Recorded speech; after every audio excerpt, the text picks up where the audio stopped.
हमारा टॉपिक है होमोमॉर्फिज्म। और होमोमॉर्फिज्म में एक थ्योरम हम प्रूव करेंगे कि homomorphism image of a group is a group. कि होमोमॉर्फिज्म का जो इमेज होता है, जो होमोमॉर्फिज्म एक ग्रुप जी है, दूसरा group for example G dash है, जी से लेकर जी डैश तक एक मैपिंग डिफाइन है और वो मैपिंग होमोमॉर्फिज्म है। तो जो रेंज वाला सेट होगा, वो रेंज वाला सेट भी हमने प्रूव करना है कि वो ग्रुप बनाता है। अब ये मैपिंग जो है ये होमोमॉर्फिज्म है। और होमोमॉर्फिज्म ये जो फाई है, फाई मैपिंग फॉर एग्जांपल ये होमोमॉर्फिज्म है। तो इमेज ऑफ फाई जो है हमने प्रूव करना है कि वो एक ग्रुप है। Let G be a group and phi of G be a homomorphism image of group under phi. कि जी कोई ग्रुप है और फाई ऑफ जी जो है वो होमोमॉर्फिज्म है। तो इसका ये मतलब है फाई ऑफ जी के अंडर फाई, ये जी के जितने भी एलिमेंट हैं वो होमोमॉर्फिज्म की डेफिनेशन को सेटिस्फाई करते हैं जब फाई अप्लाई होती है। तो फॉर एग्जांपल हमारे पास दो एलिमेंट है जी के, जी1 और जी2 मैंने ले लिया है जी से। अब इस पे हम मैपिंग अप्लाई करते हैं। अब हमें पता है ये जी के अगर एलिमेंट हैं तो फाई ऑफ जी1 और फाई ऑफ जी2 ये जी फाई ऑफ जी के कैपिटल जी के एलिमेंट होंगे। यानी स्मॉल जी1 और जी2 जो है ये जी के कैपिटल जी1 कैपिटल जी के एलिमेंट हैं। और फाई ऑफ स्मॉल जी1 और फाई ऑफ स्मॉल जी2 ये एलिमेंट होंगे फाई ऑफ कैपिटल जी। अब हम इस पे मैपिंग अप्लाई करते हैं फाई ऑफ जी1 जी2। तो ये मुझे मिलेगा by definition of homomorphism phi of G1 और जी2। अब ये जो है ये फाई ऑफ जी1 और जी2 फाई ऑफ कैपिटल जी में बिलोंग करेंगे।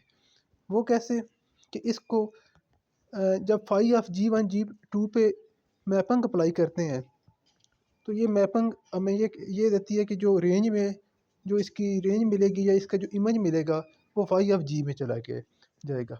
तो यहाँ से हमने दो पे हमने मैपिंग अप्लाई की और वो अलग अलग हो गई और वो फाई ऑफ जी में चली गई। अब जी1 और जी2 जी के एलिमेंट थे, फाई ऑफ जी1 और फाई ऑफ जी2 ये फाई ऑफ कैपिटल जी के एलिमेंट थे। अब phi of G1 phi of जी2 ये भी कैपिटल जी में चले गए। तो इसका मतलब हुआ कि phi of capital G closed है। इसके बाद हम एसोसिएटिव प्रॉपर्टी चेक करेंगे। अब हम एसोसिएटिव प्रॉपर्टी चेक करते हैं।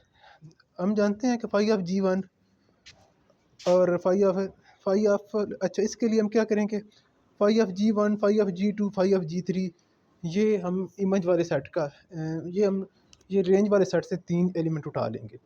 अब हम जानते हैं कि फाई ऑफ जी1 ब्रैकेट के अंदर फाई ऑफ जी2 और फाई ऑफ जी3, इसको हम अब रीअरेंज करते हैं।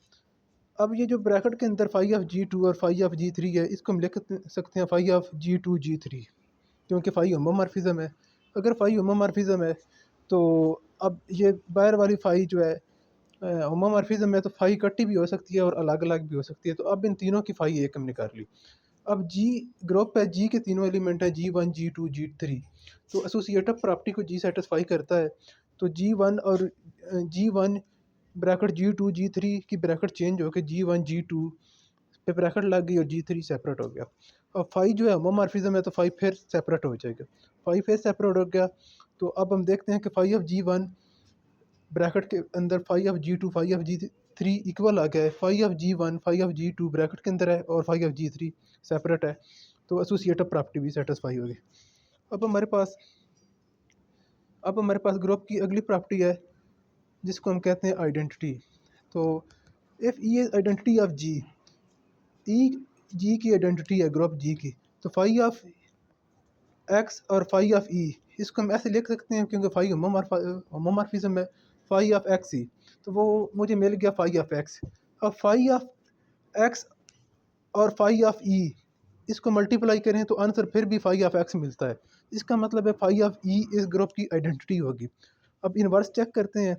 तो phi of e is an identity of G for inverse for x belong to G. हमें पता है कि अगर एक्स को जी का एलिमेंट है तो एक्स इन्वर्स भी जी का एलिमेंट होगा।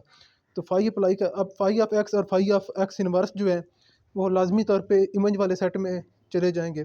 अब इन्हें मल्टीप्लाई करके देखते हैं क्या ये फाई ऑफ एक्स और फाई ऑफ एक्स इन्वर्स है। अगर ये दोनों मल्टीप्लाई हों होने से मुझे फाई वाले ग्रुप की मतलब कि इमेज वाले ग्रुप की आइडेंटिटी मिले, तो ये एक दूसरे के इनवर्स होंगे।